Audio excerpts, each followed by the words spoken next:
Bismillahirrahmanirrahim. Hamdan wa syukran lillah alladzi la haula wa la quwata illa billah. Asyhadu an la ilaha illallah wahdahu la syarika lah. Wa asyhadu anna Muhammadan abduhu wa rasuluh alladzi la nabiyya ba'dah amma ba'd. Wa qala Allah tabaraka wa ta'ala fil Qur'anil Karim. A'udzu billahi minasy syaithanir rajim. Wa huwal qahiru fawqa 'ibadihi wa yursilu 'alaikum hafadhah hatta idza jaa ahadakumul maut tawaffathu rusuluna wa hum la yufarritun. Thumma ruddu ila Allahi maulahumul haqq ala lahul hukmu wa huwa asra'ul hasibin.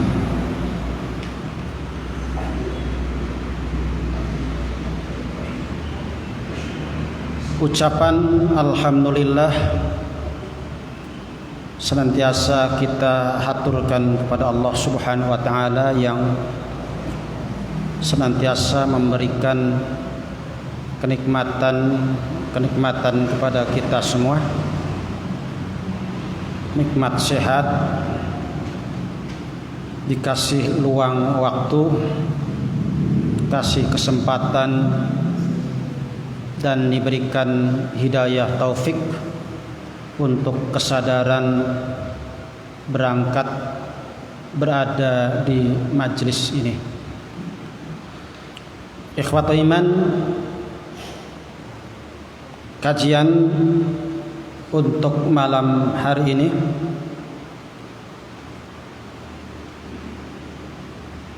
ambil tema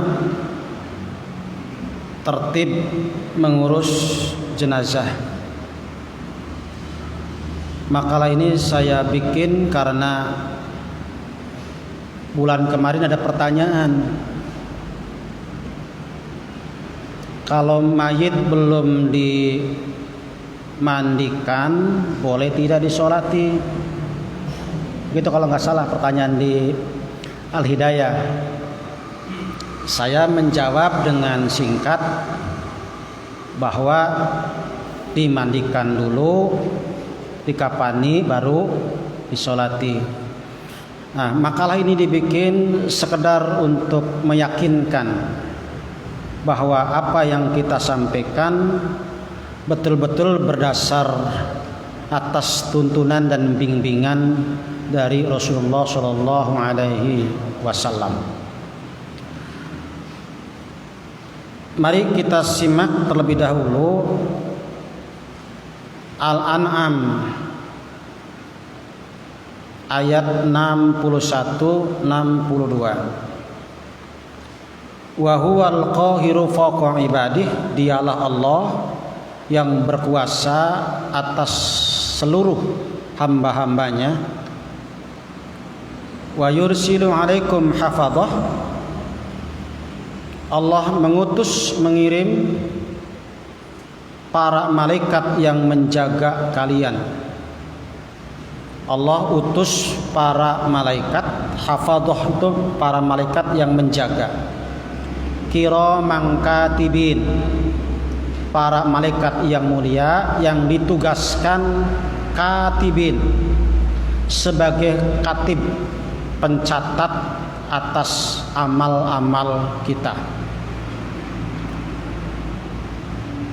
Siang hari kita dikawal, dijaga, dicatat oleh dua malaikat. Malam hari juga oleh dua malaikat. Di saat kita tidur, ruh kita ditahan, dipegang, digenggam oleh satu malaikat atas perintah Allah. Jadi setiap orang dijaga, diurus, diperhatikan oleh 5 malaikat. Jadi kalau sekarang yang hadir ini ada 100 orang, berarti berapa malaikat yang Allah tugaskan untuk mencatat dan mengurus kita. Malaikat yang jaga siang tidak sama dengan malaikat yang jaga malam, karena bergantian. Asar tadi ada malaikat-malaikat yang terbang melaporkan amal-amal kita kepada Allah. Malaikat yang terbang di waktu asar itu, di saat kita sedang sholat asar, adalah malaikat-malaikat yang tugasnya dari subuh sampai asar. Nanti sholat subuh besok nih akan dihadiri malaikat-malaikat yang jaga malam dan jaga siang. Malaikat yang jaga malam setara dari asar sampai subuh akan terbang menghadap Allah melaporkan segala amal-amal kita. Terus seperti itu mereka lakukan. Catatan amal-amal itu dilaporkan, diberikan kepada dewan. Dewan bahasa Indonesia ya. Apa dewan tuh? Anggota dewan gitu ya. Ya, dewan jamaknya dawawin. Satu kitab atau kitab-kitab khusus menyalin dari catatan malaikat-malaikat yang jaga siang dan malam, dikasihkan ke dewan malaikat untuk dimasukkan catatan kitab, ya, catatan amal-amal yang diserahkan oleh malaikat jaga siang dan malam untuk dikasihkan kepada malaikat-malaikat yang mencatat dalam satu kitab, namanya kitab Daiwan, jamaknya dawawin, yang nanti catatan itu akan dikasihkan kepada kita yaumul qiyamah di padang mahsyar. Berapa malaikat yang sebagai dewan? Wallahu a'lam. Berapa malaikat yang menjaga mengurus kita siang dan malam? Wallahu a'lam. Hitung saja dulu orang Brebes ada berapa. Kalikan malaikatnya per orang 5. Ya. Siap ngitung orang Brebes ada berapa jumlahnya? Hitung orang Brebes semuanya. Nah, kalikan malaikatnya per orang 5. Ya. Dikali sekian banyak yang ada di Brebes. Nggak usah ngitung Cirebon. Ya, Brebes saja dulu. Sampai kapan Allah tugaskan mereka untuk mengawasi kita, untuk menjaga kita, untuk mencatat amal-amal kita? Hatta idza jaa ahadakumul maut, sampai datang kematian. Kalau sudah datang kematian, maka malaikat yang ditugaskan beda lagi, yaitu malaikat-malaikat yang ditugaskan untuk mengambil atau mencabut ruh kita, nyawa kita. Maka orang yang meninggal dunia, orang yang mati, orang yang akan meninggal dunia akan didatangi oleh sekian banyak malaikat untuk menghadiri proses kematian bagi seseorang. Kita akan melihat sesuatu yang gaib tidak lagi jadi gaib, akan melihat para malaikat berbaris di tempat sejauh batas pandangan mata kita bisa melihat. Di sana mereka hadir untuk menghadiri proses kematian kita. Bila kita orang yang komitmen dalam ketaatan kepada Allah, maka malaikat yang hadir adalah malaikat pembawa rahmat atau malaikat rahmat. Akan maju 2 malaikat menghampiri kita, 1 malaikat duduk dekat kepala kita, 1 malaikat berdiri sambil pegang kain kafan. Bila kita orang yang komitmen dalam ketaatan kepada Allah, kain kafan yang dibawa adalah dari kain kafan surga. Maka ruh akan disuruh keluar. Maka yang namanya mati itu adalah ikhrajur ruh, keluarnya ruh.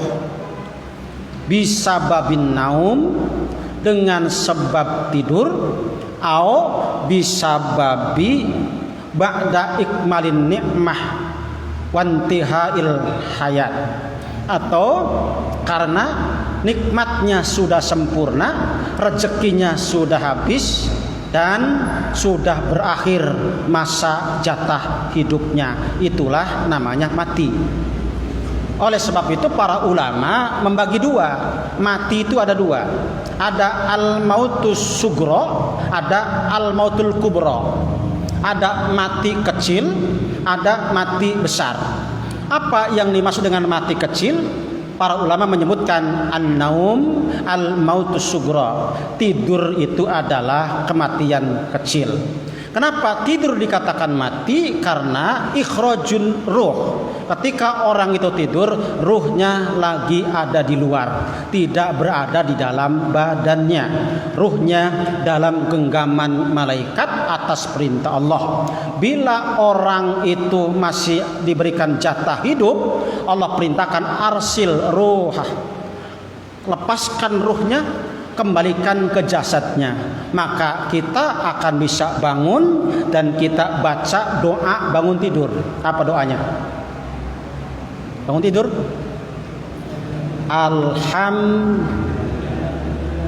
ahyana ba'dama amatana wa ilaihin.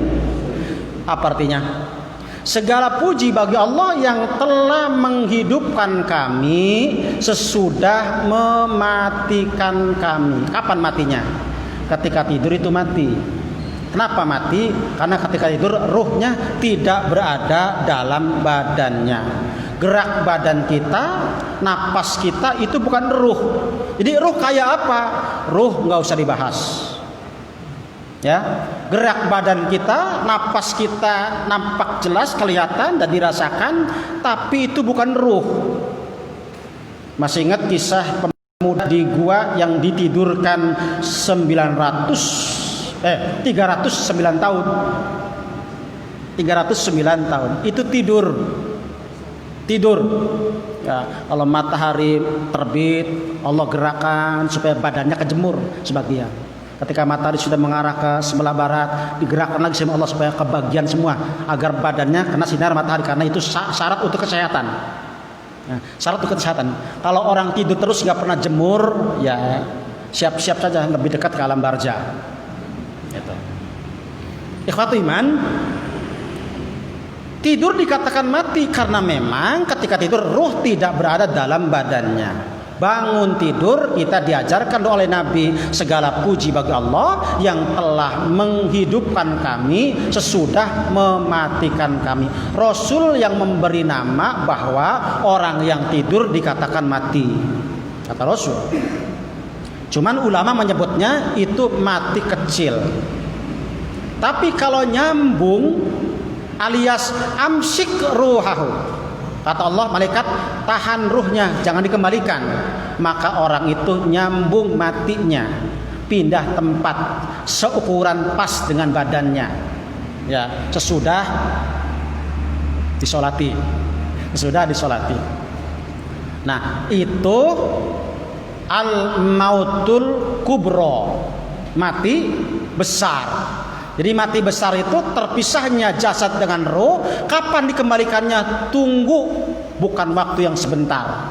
Tunggu datangnya hari kiamat, baru ruhnya akan dikembalikan kepada jasadnya. Itu pun jasadnya sudah jasad yang baru, bukan jasad yang sekarang. Karena jasad yang sekarang ini akan hancur, lebur, habis dimakan tanah. Nanti yaumul kiamat dibangkitkan, Allah susun lagi tulang benulang kita yang sudah hilang entah kemana itu. Dagingnya sudah rembuk, hancur itu, Allah susun kembali. Sudah disusunkan normal, napas diberi, gerak ada, ditidurkan, ruh belum ada. Kemudian tiupan yang kedua untuk hari kiamat, baru ruh itu dimasukkan, karena untuk bangkit ke alam padang mahsyar itu adalah dengan jasad dan ruh, bukan ruhnya saja. Yaumul kiamat di padang mahsyar jasad dan ruh utuh layaknya manusia. Maka orang kafir ketika dibangkitkan, dia mengatakan, celakalah aku ini, celakalah kami ini, siapa yang sudah membangunkan dari tidur kami. Mereka merasa tidur karena ketika dinormalkan jasadnya, belum dikasih ruh, itu mereka punya perasaan sedang tidur. Maka kita pun merasakan tidur. Ya, kemudian yaumul kiamat diberikan ruhnya ke jasadnya, kemudian bangkit dari alam barzah menuju padang mahsyar untuk bersama-sama menentukan nasib kita, apakah sebagai ahli surga atau ahli neraka. Ikhwatu iman, tsumma ruddu ilallah, kemudian akan dikembalikan kepada Allah sebagai penguasa yang sebenar-benarnya. Ala lahul hukmu wa huwa asraul hasibin. Ingatlah, dialah Allah, hanya miliknya semua keputusan, dan Allah adalah yang paling cepat dalam penghisaban kita. Oleh karena itu, bab kematian perkara yang pasti. Jadi mati tidak usah dicari, tidak usah nyari, tidak usah mencari-cari mati. Jadi mati tak usah dicari-cari. Ya, mati tak usah dicari-cari. Mati tak usah ditunggu-tunggu. Mati tak usah ditakuti, tak usah lari, tapi wajib mempersiapkan. Kata Rasul, wa'dud nafsaka fil mauta, bersiap-siaplah kalian untuk menjadi al-mauta, orang-orang yang mati. Jadi Rasul perintahkan persiapkan, tidak usah takut, tidak usah lari, jangan dicari-cari, karena sekarang banyak Pak stres, ya, kemudian bunuh diri. Ya, saya dapat share dari teman saya di Bali. Itu ya, gara-gara tokonya sepi, terjun ya, dari tingkat berapa gitu. Itu Pak. Ya, sudah nggak ada iman itu ya. Sudah nggak ada iman. Ya, penting ya. Penting ngaji itu penting ya. Jangan sampai imannya kena Covid. Jangan sampai imannya kena Covid. Khawatir badan kena Covid, jiwa dijaga, agama diruksak. Ya. Nah, ikhwatu iman, di situ pentingnya ya untuk renungkan satu bab ini, yakni bab kematian.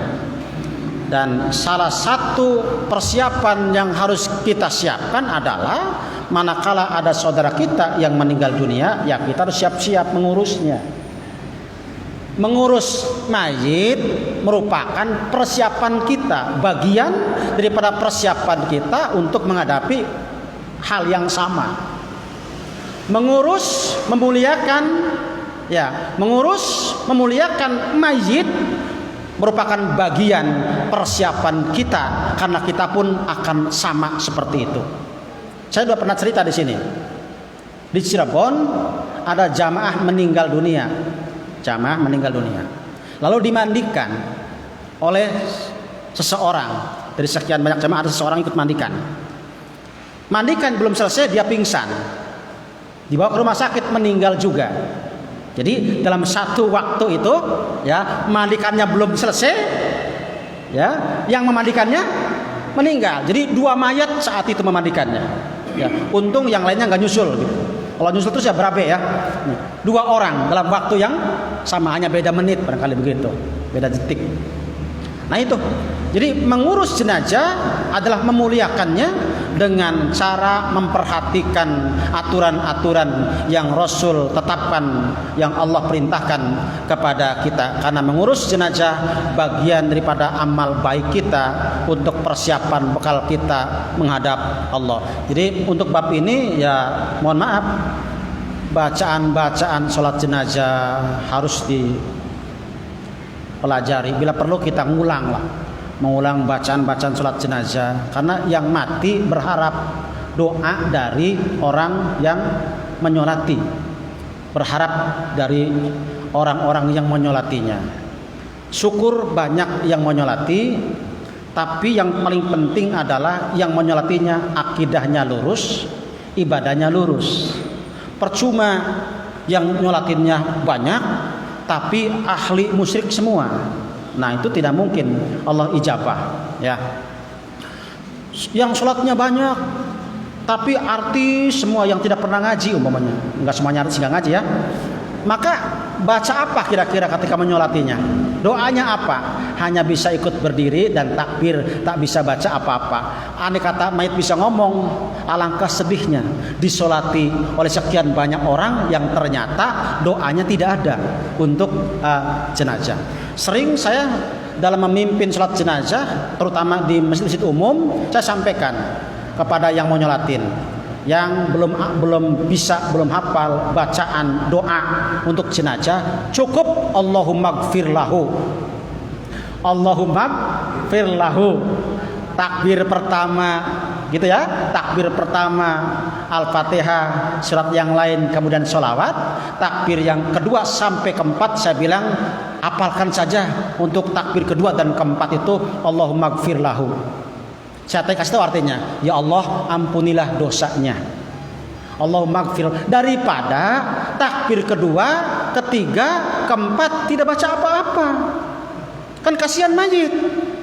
Nah, untuk kita tentu tidak begitu. Untuk kita harus mempelajari dan menghafalkan bacaan doa-doa untuk saudara kita yang akan meninggal. Tak pentinglah siapa duluan yang meninggal, tapi yang paling penting adalah mari kita berusaha untuk bisa memuliakan saudara kita yang mungkin duluan, karena kita pun pengen dimuliakan, ya, dihormati, didoakan. Merasa ironis dan sedih jenazah bila kita sholat ternyata tidak mendoakan apa-apa, karena kita tidak tahu bacaannya, doanya seperti apa. Wajib dipelajari itu. Nah, memang mayit mengharapkan. Rasul menyampaikan siapa jenazah yang manapun bila disolati 40 orang tidak musyrik, itu bahasanya ya, tidak musyrik, maka pasti Allah berikan syafaatnya, doa-doanya dikabul, jenazah itu akan diampuni melalui doa-doa orang yang menyolatinya. Jadi penting kiranya yang mensolatinya orang seperti apa. Alhamdulillah kalau banyak yang menyolati kemudian akidahnya lurus, bacaannya pada hafal, mungkin jenazah merasa tentram. Walaupun penentu dikabul atau tidak, dijabah atau tidak, tergantung kedua belah pihak, siapa yang mendoakannya dan siapa yang didoakannya. Sekalipun yang menyolatinya adalah orang-orang yang soleh, kalau yang disolatinya mati bunuh diri, atau mati habis korupsi, tetap menjadi ahli neraka. Kenapa kita menyolatinya? Ya, kewajiban yang hidup untuk melaksanakan memuliakan mayit dengan cara menyolatinya. Beberapa aturan yang harus kita tetapkan berdasarkan hadis Nabi, urutan mengurus jenazah yaitu memandikan, mengkafani, menyalati, dan menguburkan. Kenapa mendoakan dimasukkan? Mendoakan sudah masuk di dalam sholat. Walaupun nanti ada hal lain. Beres dimakamkan Rasul memimpin, ya kan? Kata Rasul, istaghfiru li akhikum. Mohon yang hadir berdoa kepada Allah, semoga jenazah ini dosanya diampuni, semoga nanti bisa menjawab pertanyaan munkar dan nakir. Ada anjuran seperti itu.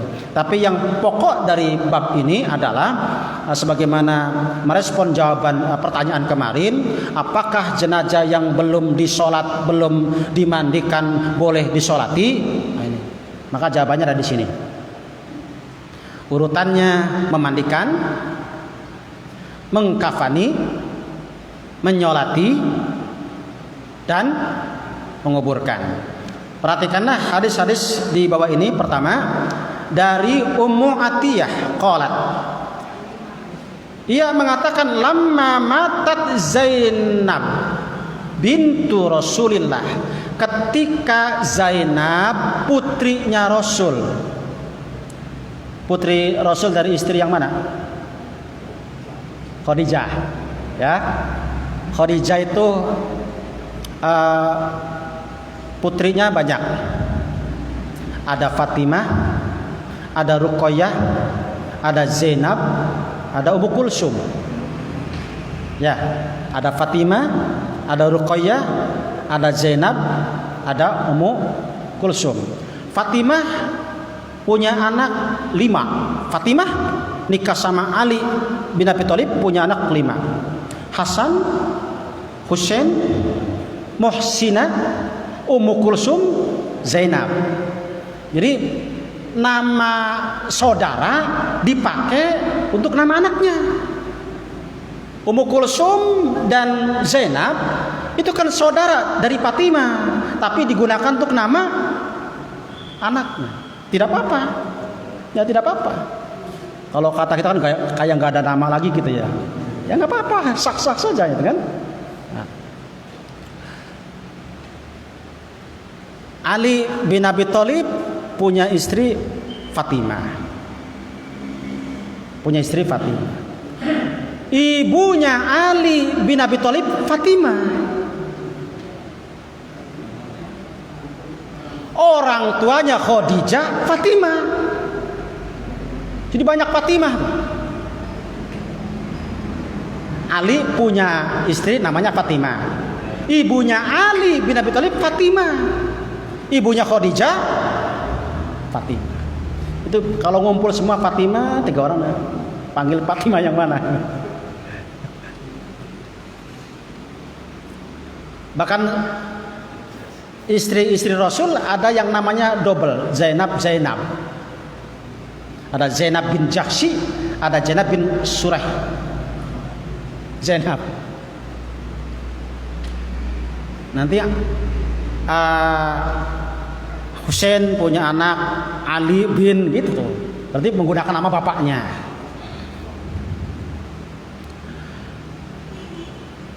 Zainab putri Rasul. Suaminya Abul As bin Rabi'. Nikah sama Abul As, punya anak 2. Umamah dan Ali bin Abul As. Alinya mah? Alinya siapa itu? Ya. Zainab suaminya namanya Abul As bin Rabi'.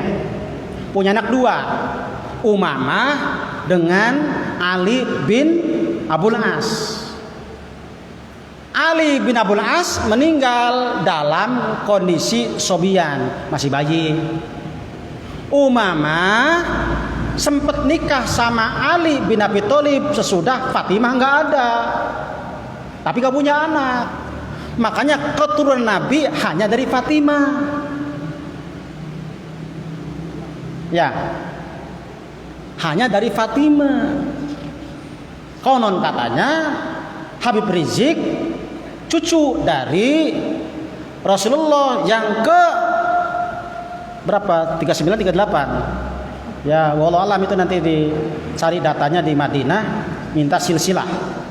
Gitu ya. Tapi yang jelas luar biasa.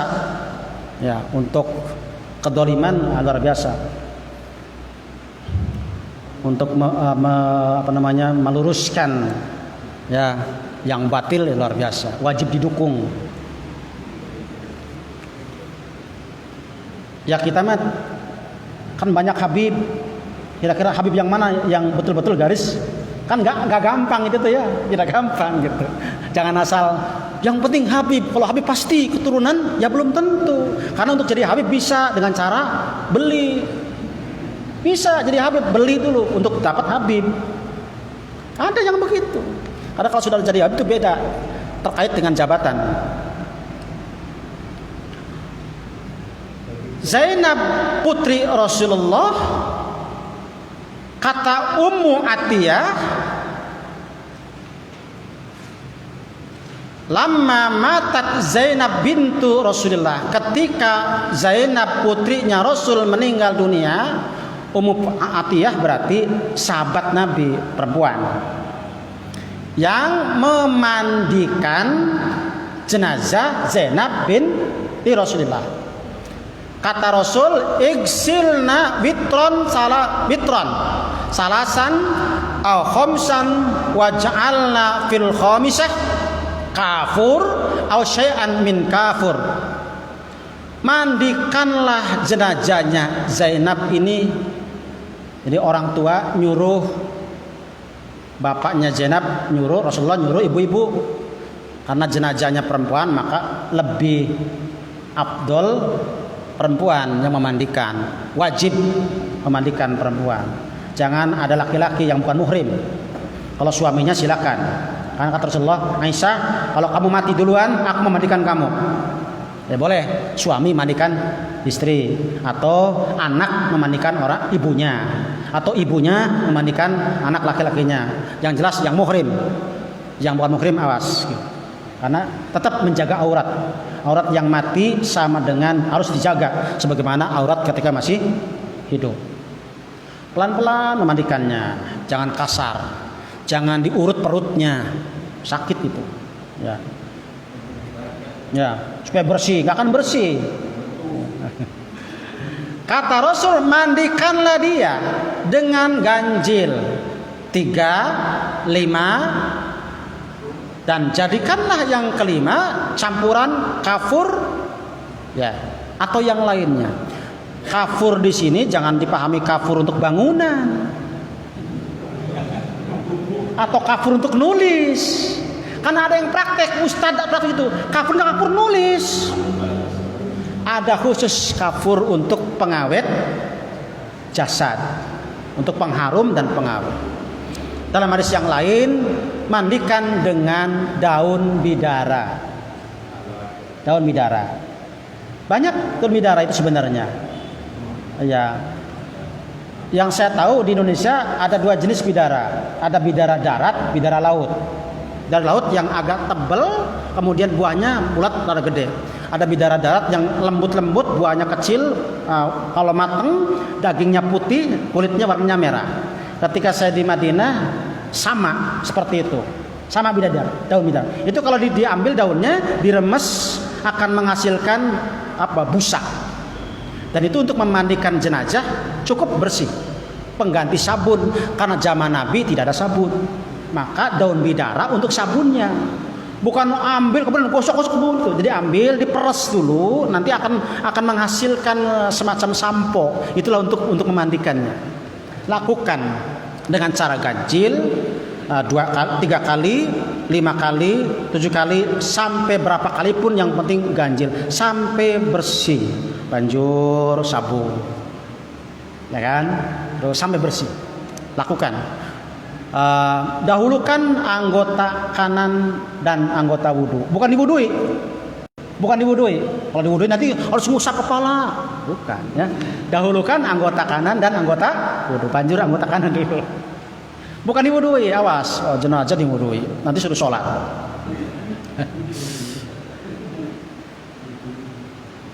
Kata Rasulullah, faida gosal tunnaha, jika kamu sudah selesai memandikannya, fa'alimani, kasih tahu aku, kata Rasul. Kalau sudah selesai, kasih tahu saya. Lalu kata Ummi Atiyah, fa'alamnahu. Lalu karena sudah selesai, aku kasih tahu beliau. Fa'atona, lalu Rasulullah memberikan kepada kami hikwah, sarungnya.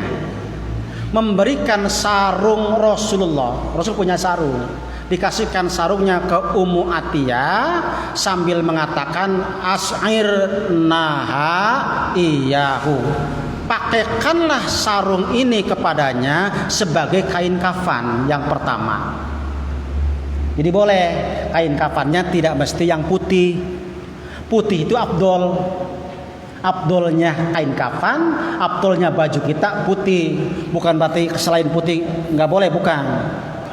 Ya, batik semuanya. Jadi Rasul memberikan sarungnya. Pak, yang namanya sarung kan tidak hanya dipakai laki-laki. Betul nggak? Yang namanya sarung tidak hanya laki-laki. Seringkali juga perempuan pakai sarung, kan? Sama dengan sendal jepit. Yang pakai sendal jepit bukan hanya laki-laki, perempuan juga pakai. Tapi saya tidak mengajari kepada bapak dan ibu kalau ada jenazah laki-laki mati, tolong dikasih rok saja, bukan begitu. Kasih rok saja, bukan. Ini sarung Rasul dikasihkan ke Ummu Atiyah, kata Rasul, pakaikanlah ini sebagai kain kafan. Kan kalau perempuan 5 lapis, 5 lapis. Satu di Cirebon ada Ustadz Muhammad, sesepuh kita yang meninggal beberapa belum 1 bulan ya, itu beliau paknya untuk bab urusan jenazah, sampai orang Arab Cirebon pun kalau ada yang meninggal dunia pasti panggilnya beliau ya, khusus mau laki-laki mau perempuan. Jadi nanti untuk baju kurung untuk jilbab 1, nanti untuk kehormatan 1, kemudian nanti kan 3 lapis perempuan mah, 3 lapis 5 lapis, jadi kepala 1, kemudian bagian kehormatan 1, nanti di badan 3. Kalau laki-laki kan 3 lapis kan, 3 lapis laki-laki ya, bisa 3 lapis langsung diikat saja, tetap kehormatan diamankan gitu ya, seperti itu. Rasul memberikan sarungnya kepada Ummu Atiyah, diperintahkan pakaikanlah sarung ini untuk atau sebagai kain kafan. Di sini sudah mandi baru dikafani. Ya, sudah mandi baru dikafani. Kalau dikafani baru mandi, ya gimana gitu? Kafani dulu baru mandi, nanti diapain?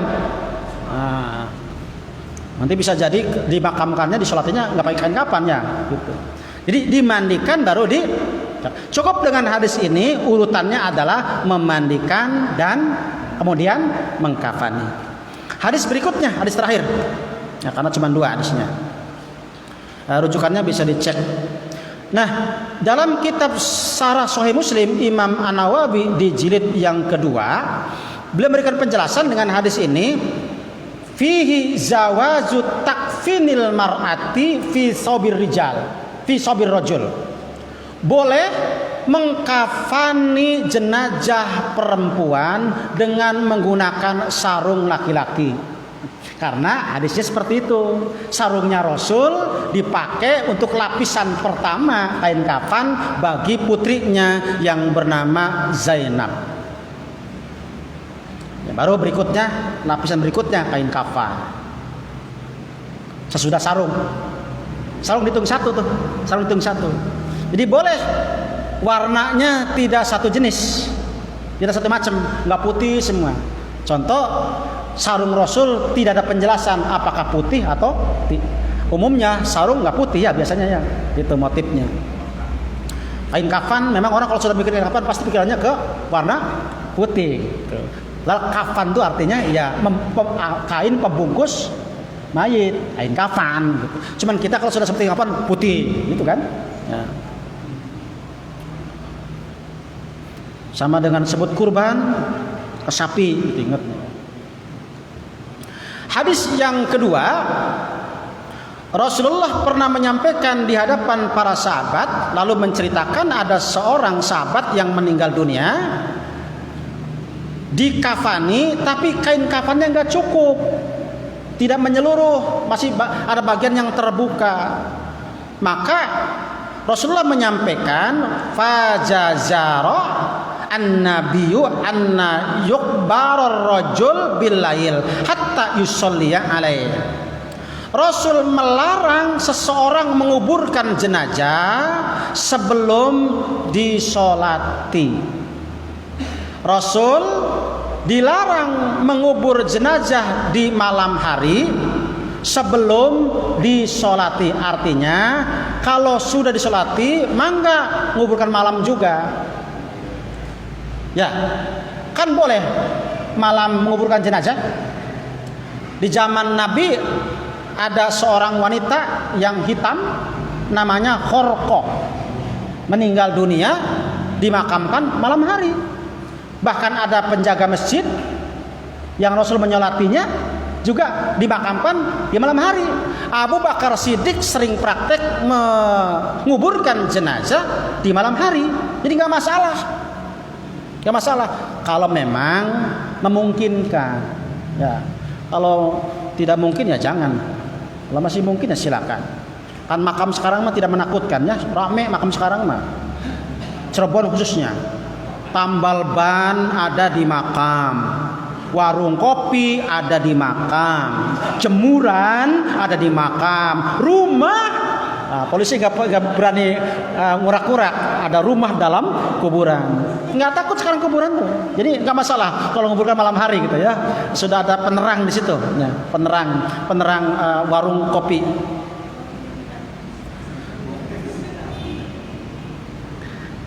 Kata Rasulullah,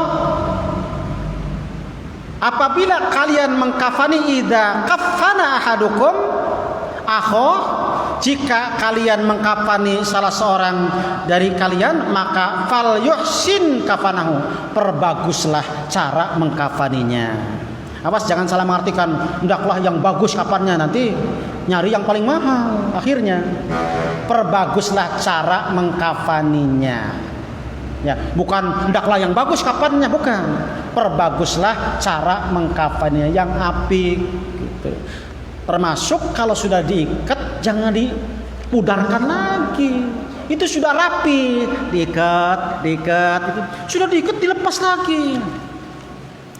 Ya kalau gak ada keyakinan gak masalah. Kalau sudah ada keyakinan, nah itu masalah.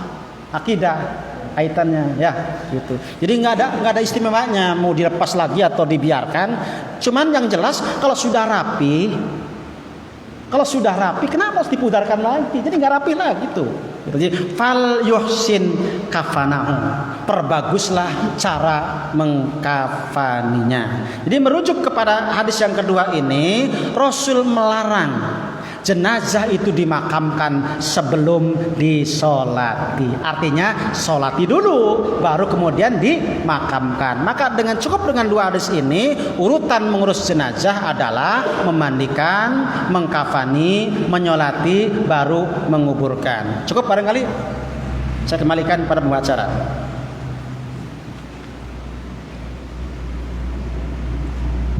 Terima kasih Ustaz untuk penjelasan yang sepertinya belum selesai. Belum ya? Ya. Masih insya Allah berlanjut di Nur Hidayah atau pertemuan berikutnya? Pertemuan berikutnya atau nanti di Nur Hidayah? Al Hidayah ya. Al Hidayah. Di Nur Hidayah melanjutkan pembahasan. Insya Allah untuk pembahasan mengenai pengurusan jenazah akan dilanjutkan di Nur Hidayah. Mohon untuk masih ada waktu sekiranya mungkin ada yang ditanyakan. Jangan aneh-aneh ya. Ini masalah di semacam ini kan pengurusan jenazah macam-macam penjelasannya. Misalnya ketika pemandiannya itu harus orang khusus, dari petugas dari rumah sakit itu gimana sih? Iya. Sampai saat ini saya juga masih belum mengerti.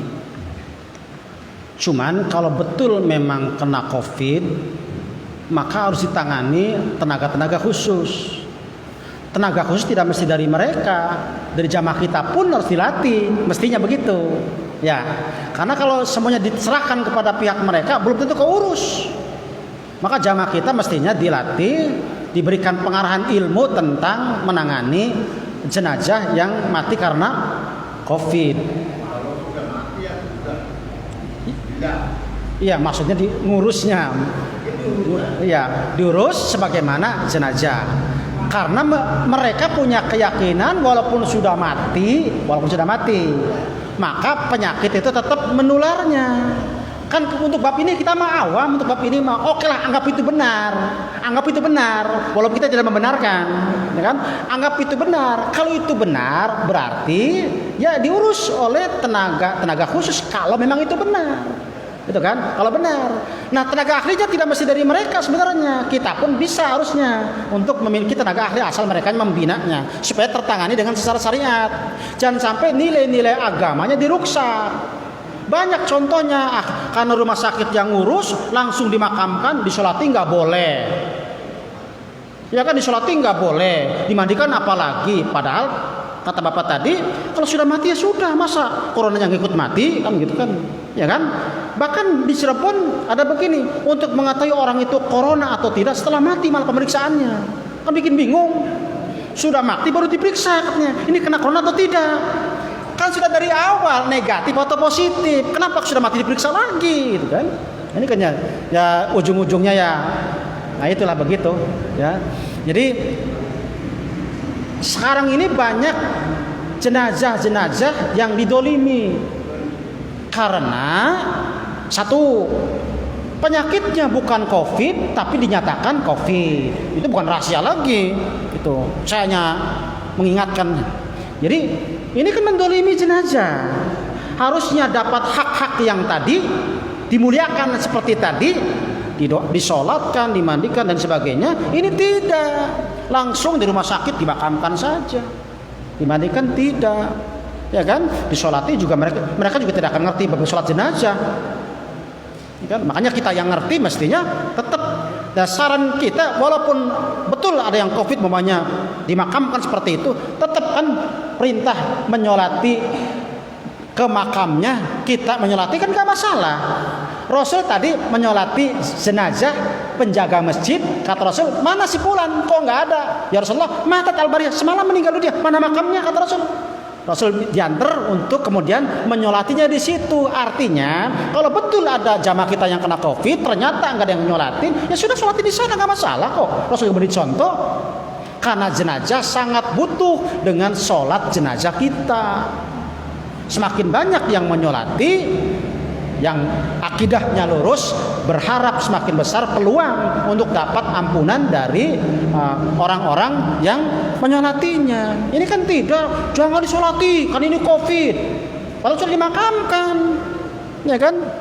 Padahal kalau sudah mati ya sudah, udah mati kok. Ya, iya, begitu. Di Cirebon ada pengajian saya ditutup karena ada jamaah meninggal. Jadi dibawa ke rumah. Jadi informasi dari anaknya, bapaknya punya riwayat penyakit jantung, lalu kemudian jatuh di kamar mandi. Karena keluarga ketakutan, jangan-jangan ini COVID, lalu dibawa ke rumah sakit Cermai. Sudah ke rumah sakit Cermai, langsung diisolasi. Beberapa hari kemudian meninggal dunia karena ya orang sakit ya butuh dihibur ya oleh yang ini nggak boleh dijenguk, nggak boleh ditengok. Kemudian oleh rumah sakit dinyatakan negatif, diserahkan pada keluarga. Tapi ada jamaah kita seorang dokter, kalau sudah hidungnya nggak berfungsi seperti itu, jadi sesak, hidung nggak berfungsi, penciuman nggak normal, kata jamaah saya ini jadi dokter ini, itu sudah COVID, Pak. Nggak usah diperiksa lagi, COVID itu mah. Jadi akhirnya karena jamaah kita banyak yang mau nyolati, dikomplain. Siapa yang nyolati siapa aja? Sudah, ngajinya bubar. Minggu depan jangan ngaji. Ngajinya libur.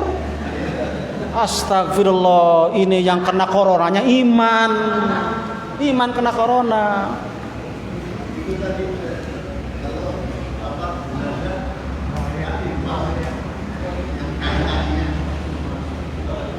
Ya. Tidak ada perintah, tidak ada larangan, ya kan?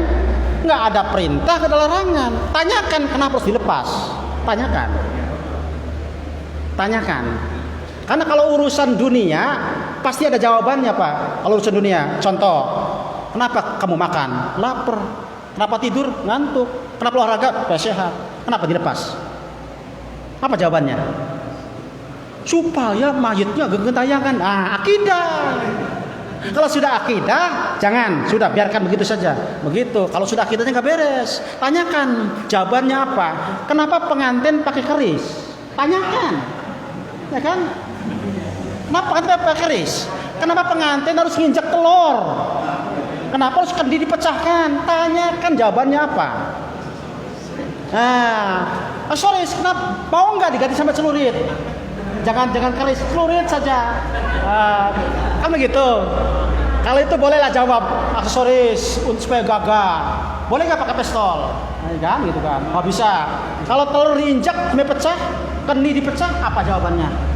Pasti muatannya adalah muatan tadi unsur agama, unsur keibadah, maka jatuh kepada syirik biasanya.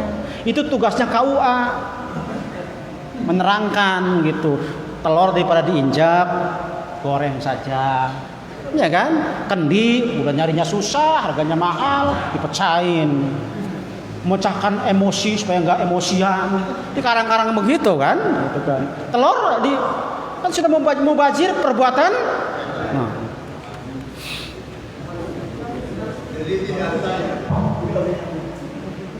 Ya memang tidak usah. Kalau dilepas tanyakan, ente sudah diikat dilepas lagi.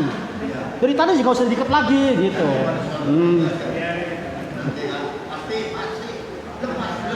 Lepas, iya. Kenapa bagian kaki nggak dilepas? Kepalanya baik. Apa bedanya? Iya gitu. Badan nggak dilepas.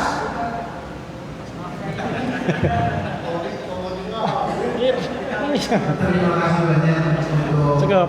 partisipasi kerjasama dan sepertinya menarik ya untuk masalah jenazah ini, apalagi di masyarakat kita ini banyak bahasanya apa ya,